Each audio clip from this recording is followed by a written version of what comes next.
CL 글로벌 복음방송 청취자 여러분, 안녕하세요. 승리의 행진의 김경숙 권사입니다. 오늘은 이영희 목사님의 저서 선교의 꽃 4편에 실은 매서운 바람을 들으시겠습니다. 매서운 바람은 이영희 목사님의 어머님 되시는 이희채 권사님께서 한국전쟁을 기억하며 우리가 상상조차 하기 힘든 어려운 시간들 속에서도 신앙을 잃지 않고 견뎌내신 신앙 간증을 쓰신 책입니다.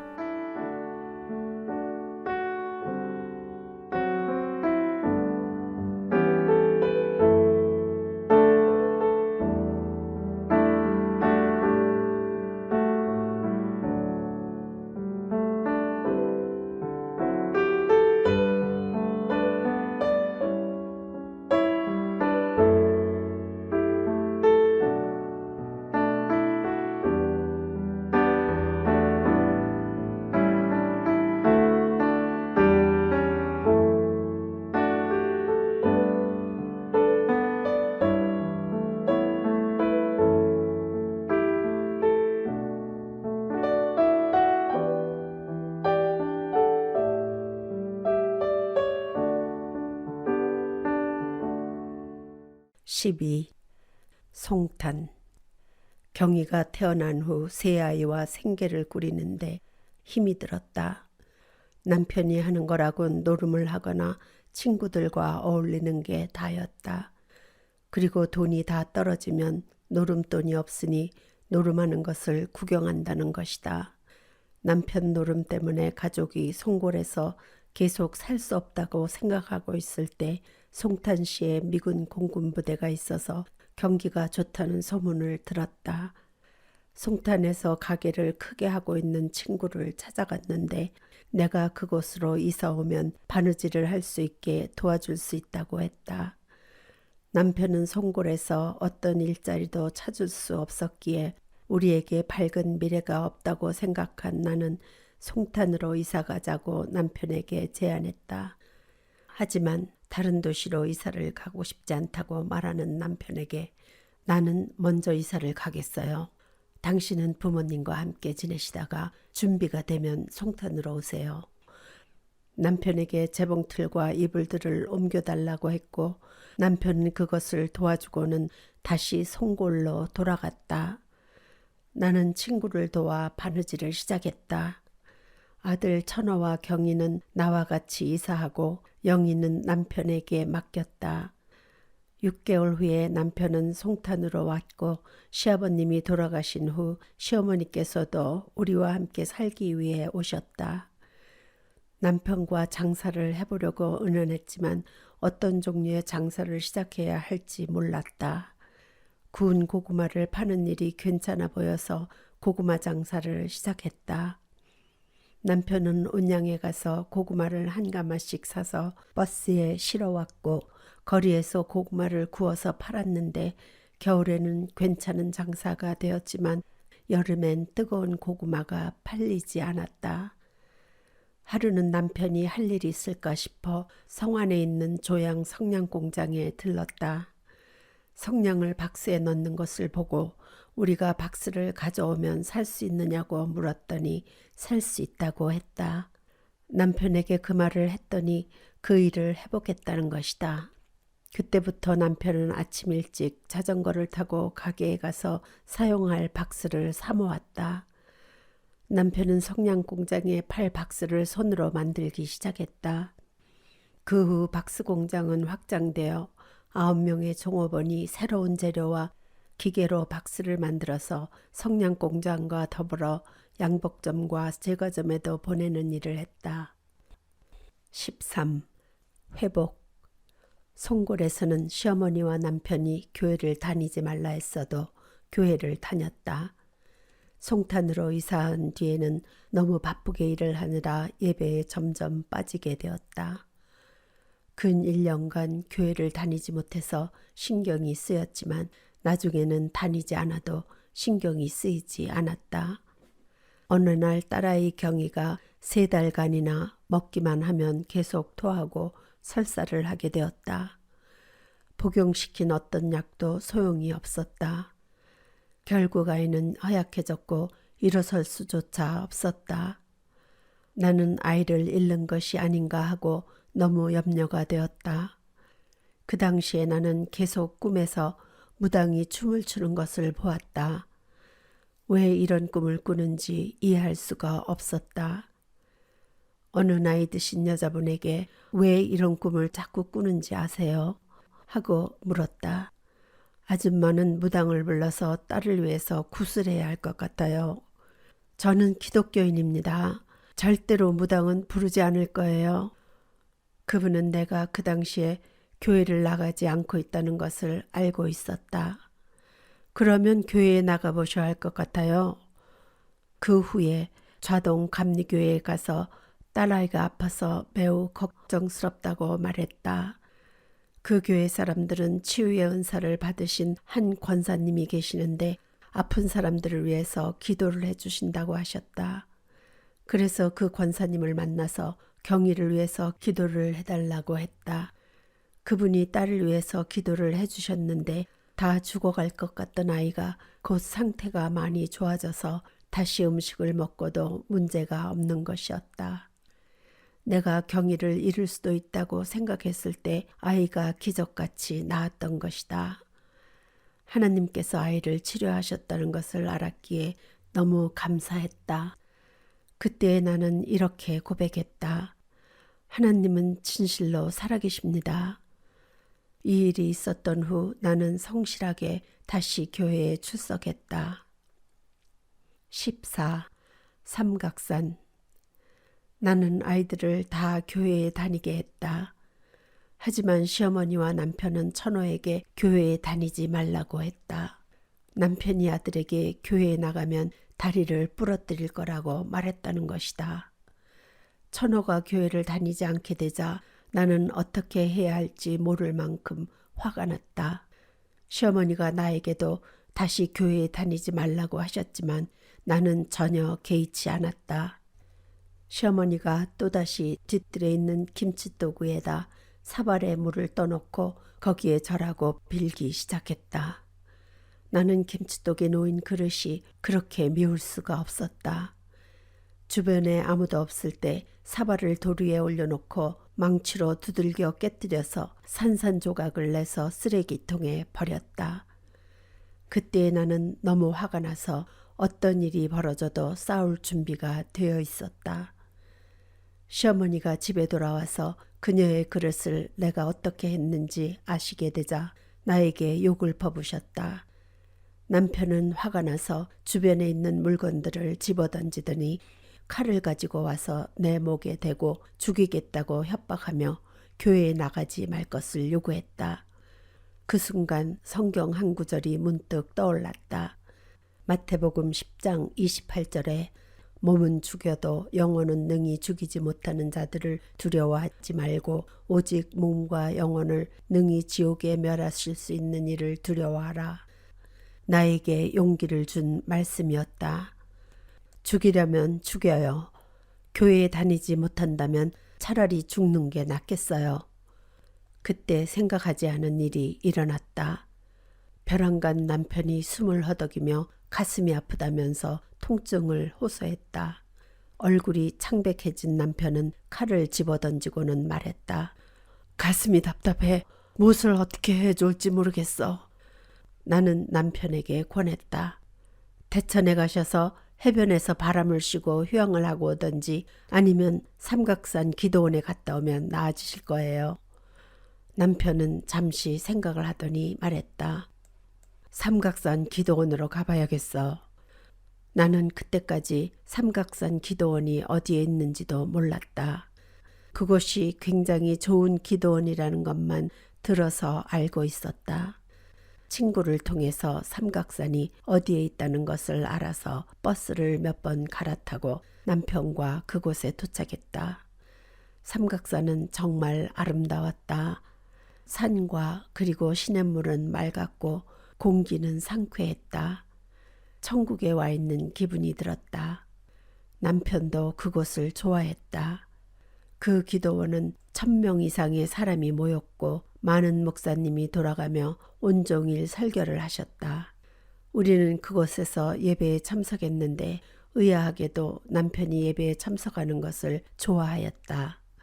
기도원에 더 머물고 싶다고 했을 때 그가 예배에 계속 참석할 수 있을 것 같아서 기뻤다.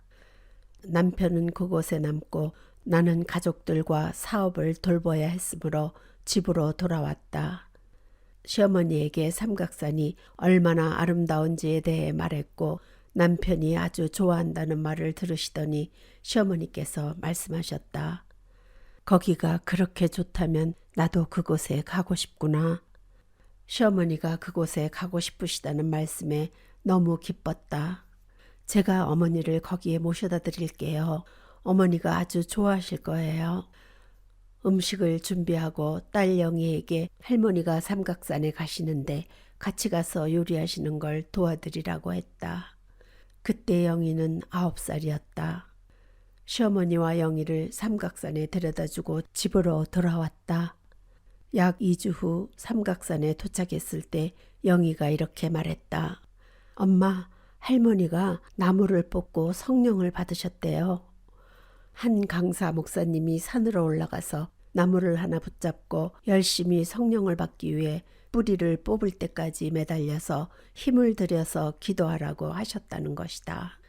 시어머니께서는 작은 나무를 붙잡고 성령을 달라고 하면서 열심히 나무를 잡아당기시면서 기도를 하셨다는데 나무가 뽑아져 나왔을 때 불과 같은 성령을 체험하셨다는 것이다. 남편과 시어머니는 기독교인이 되어서 집으로 돌아왔다. 기적이었다. 남편의 가슴 아픈 증상도 없어졌고 그는 술과 담배를 끊었고 교회를 다니기로 결정했다고 말했다.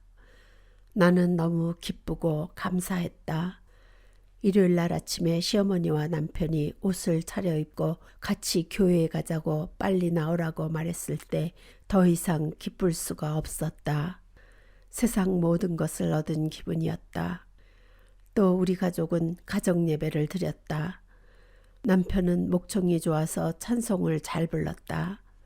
그 좋은 시간이 계속되기를 바랬는데 불행히도 6개월 후에 남편은 다시 술 친구들과 어울리기 시작하고 술을 또 다시 먹기 시작하더니 교회에 나가지 않았다. 남편이 교회에 안 나가니 시어머니께서도 안 나가시는 것이었다. 실망이 너무 크고 마음이 아팠지만 그 후로는 교회에 다니지 말라는 말씀을 한 번도 하지 않은 것에 위안을 받았다.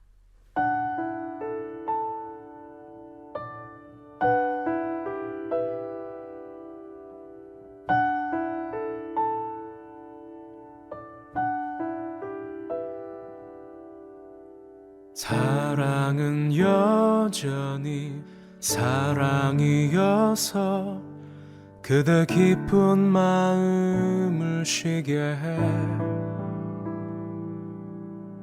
늦겨울 지나면 새봄이 오듯 저기 어딘가 여전히 반짝이지.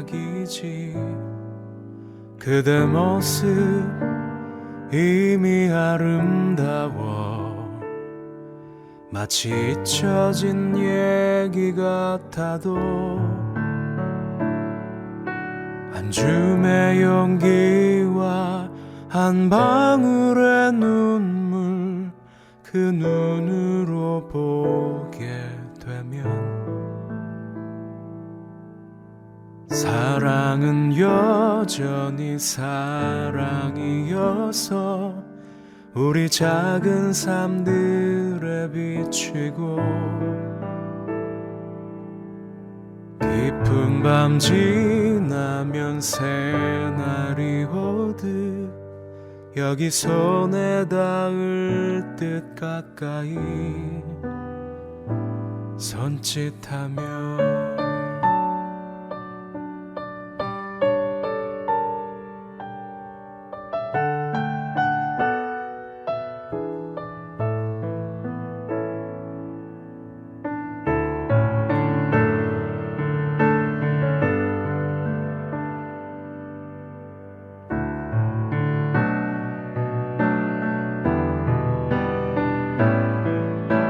그대 모습 이미 아름다워 마치 잊혀진 얘기 같아도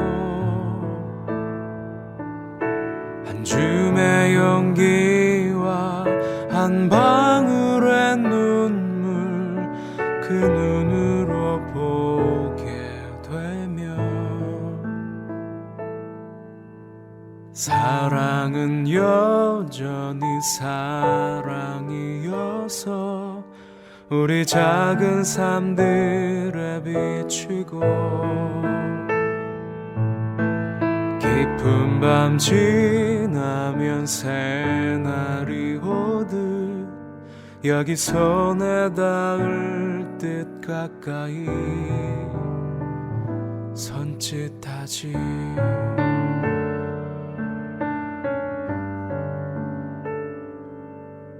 사랑은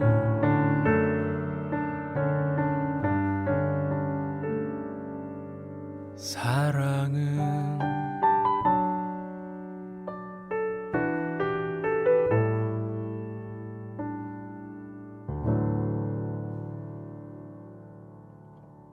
15.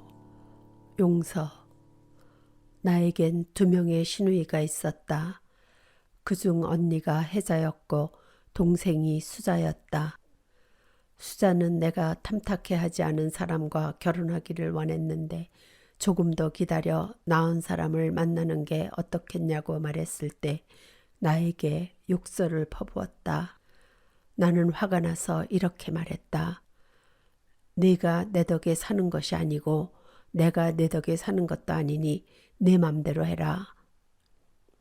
그 후로 우리는 서로 말을 하지 않았다. 그런 일이 있은 후 설교를 들을 때마다 수자 생각이 나서 괴로웠다. 수자에 대한 나의 태도와 말이 하나님을 기쁘시게 하지 못했다는 것을 깨달았다. 그녀와 화해를 해야 되겠다고 생각을 했지만 막상 쉬운 일이 아니었다. 이것을 위해서 3일간 금식하고 하나님께 수자를 용서할 수 있도록 도움을 청했다. 하나님, 제발 제가 원수까지도 사랑할 수 있는 사랑을 나에게 주세요. 교회에 있을 때 나는 이렇게 말했다. 오늘은 수자에게 가서 화해해야지. 그러나 막상 교회를 떠난 후에는 내가 뭘 그리 잘못했어? 난 잘못이 하나 없어. 라는 생각이 들었다. 수자와 그런 문제가 생긴 후 가슴이 답답하고 허리에 통증이 시작되고 아팠다. 그런 고통 속에서 1년을 살았다. 그 당시엔 수자가 이사를 갔다는 것만 알았지 어디로 이사를 갔는지는 몰랐다. 어느 날 빨래를 하고 있는데 갑작스럽게 불 같은 것이 나의 가슴을 탁 하고 치는 것이었다. 나는 그것이 성령의 불이었다고 믿는다. 그 순간 나는 이런 소리를 들었다. 네가 다른 사람들을 용서하지 않으면 너는 용서받을 수 있기를 기대하느냐. 그 음성은 하나님으로부터 온 것이었다. 이제는 더 이상 기다릴 수 없다는 것을 깨달았다. 빨래를 중단하고 혜자의 집으로 달려가서 수자의 집으로 데려다 달라고 했다. 수자를 만났을 때 그녀의 손을 잡고 이렇게 말했다. 네가 잘못했든지 내가 잘못했든지 서로 용서하고 지내자. 나도 오랫동안 언니네 집에 가고 싶었어. 라고 수자가 말했다. 나는 한참을 크게 소리내어 울었다. 그들은 왜 내가 그렇게 우는지 이해하지 못했다. 나의 눈물은 회개의 눈물이었다. 수자를 용서하지 못해서 너무 오랫동안 괴로움 속에서 살았었다. 예상하지 못했던 일이 그 후에 일어났다. 갑자기 허리의 통증과 숨이 찬 증상이 사라져 몸에 아픈 증상이 없어진 것이다. 하나님의 능력으로 치료받았다는 것을 알고 나는 기쁨으로 가득 찼다. 하나님께서 나를 용서하게 도와주셨고 그가 살아계시다는 것을 이 경험을 통해서 더 확신했다. 그분은 단지 나의 감정의 상처뿐 아니라 육체적 고통도 치료하셨다. 수자와 화해한 후 나의 마음은 매우 편안했다. 나는 새 사람이 된 것 같았다. 모든 것이 아름다웠다. 나무들과 꽃들을 볼 때마다 그것들은 전보다 더욱 아름답게 보였고 모든 것이 내 눈에 아름답게만 보였다. 그때 이후 나는 새로운 무언가를 발견했다. 아픈 사람들을 돌볼 때마다 그들을 위해 기도해야 한다는 생각이 들었고 그렇게 했다. 기적이 일어났고 많은 사람이 암과 다른 질병으로부터 나았다. 나를 축복하셔서 이런 치유의 은사를 주신 하나님께 감사했다. 어떤 분은 폐결핵으로부터 고통을 받고 있었고 피까지 흘렸다. 그리고 내가 그분을 위해 기도하자 치료되었다. 그 후 그는 신학 공부를 하고 목사가 되었다. 또 한 번은 교회 집사님의 아들이 병에 걸려 말을 할 수 없었는데 내가 그를 위해 기도한 후 말을 할 수 있게 되었다. 그도 후에 신학 공부를 하고 목사가 되었다. 그리고 교회를 다니는 나의 친구에게는 교회를 다니지 않는 남편이 있었는데 그는 7년간 허리 통증으로 고통받고 있었다. 내가 그를 위해 기도하자 그의 허리 통증이 나았고 그 후 그는 교회에 다니게 되었다. 나는 왜 하나님께서 치유의 은사를 주셨을까 하고 생각해 보았다.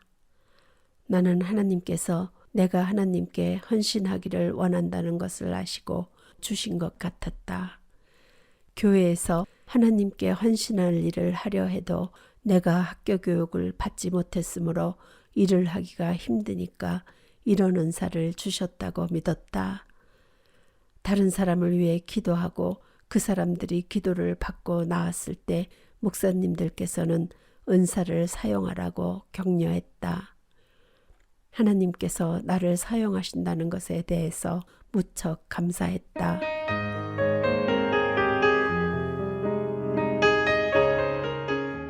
16.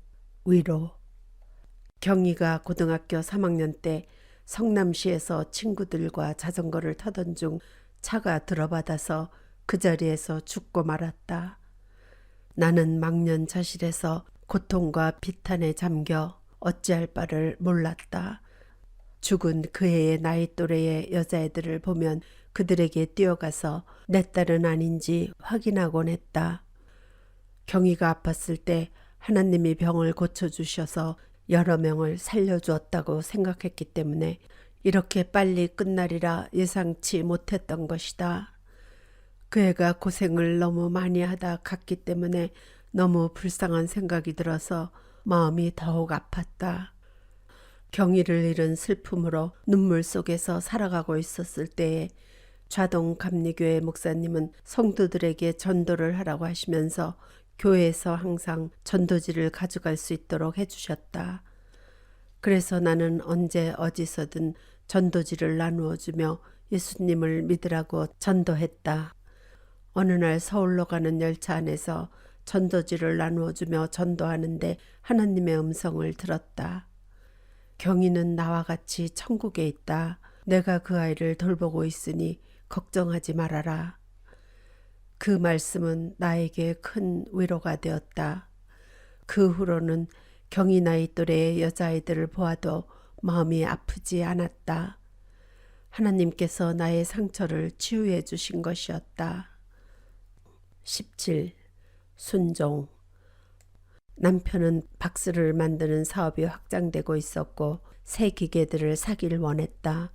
나도 그 기계들이 필요하다는 걸 알고 있었다. 기계를 사기 위해서 돈을 빌렸는데 이자가 늘어서 순식간에 빚이 100만 원이나 되었다. 그 당시 100만 원은 굉장히 큰 돈이었다. 이 빚을 갚기 위해서 100만 원을 탈 수 있는 개를 들었다. 어느 날 하나님의 음성을 들었다. 11조를 내어라. 그 당시 우리는 빚 때문에 11조를 할 형편이 안 되었다. 그래도 하나님의 말씀에 순종을 하려고 쓰는 모든 것들 하물며 출장 갈 때 사먹는 점심 식사비를 아끼면서 11조를 했다. 그 뒤로 나는 재활용 사업을 시작했고 거기서도 11조를 내기 시작했다.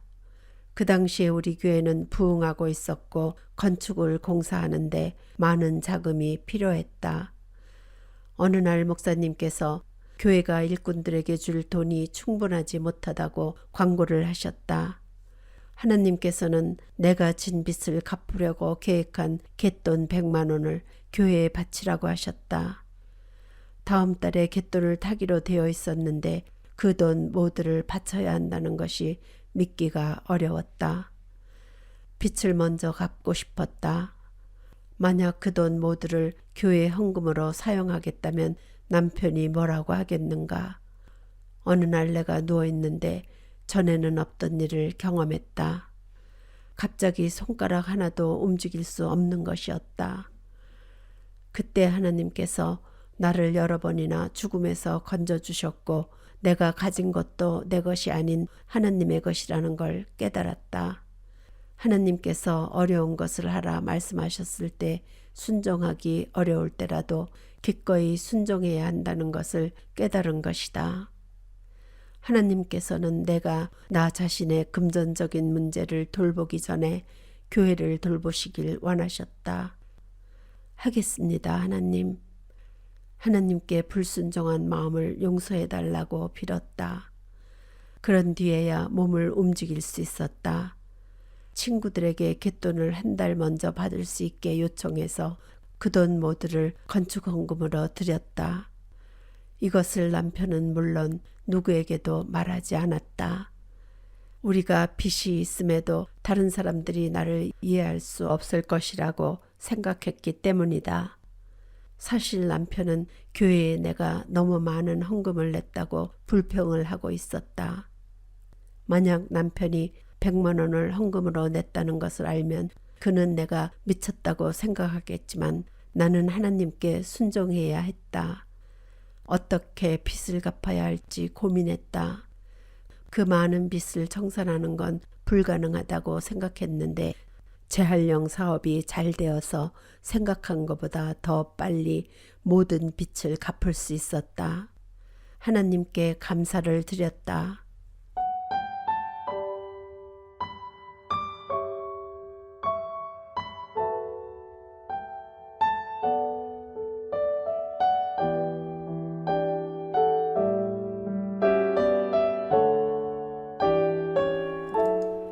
이영희 목사님은 콜로라도주 애덤스 카운티 교도소의 채플린으로 2003년부터 사역하고 계시며 2005년에 감옥 문서 선교단체인 변화 프로젝트 교도소 문서 선교라는 비영리 단체를 설립하시고 목사님의 신앙 간증 책들과 그리고 목사님께서 채플린으로 사역하고 계시는 애덤스 카운티 교도소 수감자들의 신앙 간증을 엮은 책이 출판이 되어 미국과 한국 전역의 교도소, 형무소, 그리고 노숙자 보호소에 무료로 배포되고 있습니다.